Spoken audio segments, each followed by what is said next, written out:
Jesus, name above all names, Rock of Ages, July 6th.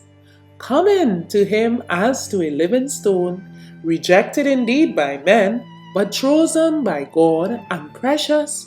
You also, as living stones, are being built up a spiritual house. 1 Peter 2, 4 and 5.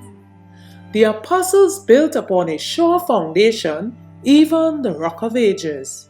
To this foundation they brought the stones that they quarried from the world.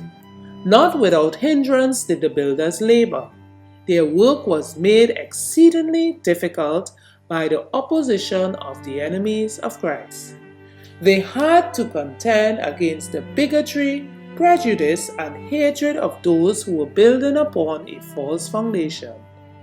Many who wrought as builders of the church could be likened to the builders of the wall in Nehemiah's day, of whom it is written, "They which build on the wall, and they that bear burdens with those that laid it, every one with one of his hands wrought in the work, and with the other hand held a weapon."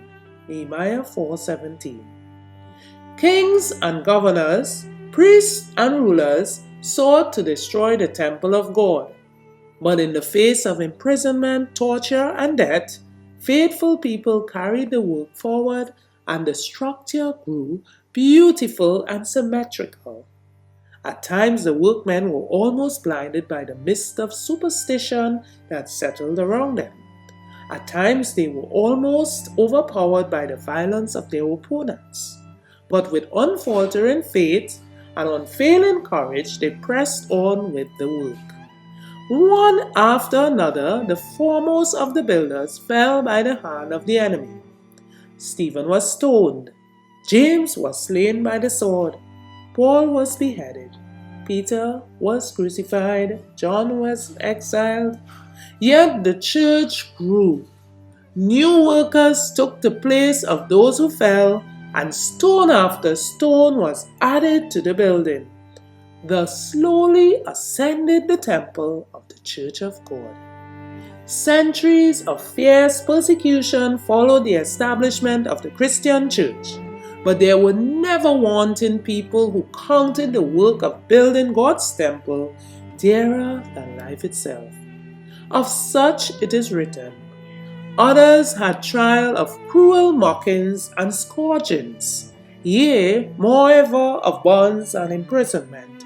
They were stoned, they were sawn asunder, were tempted, were slain with the sword.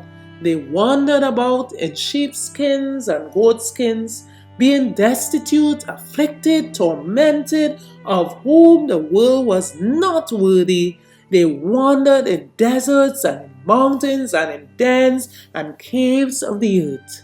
Hebrews 11:36-38. The Acts of the Apostles 5:96-5:98. Further reflection. What am I willing to sacrifice to continue building up God's church? From Jesus, name above all names, page 200.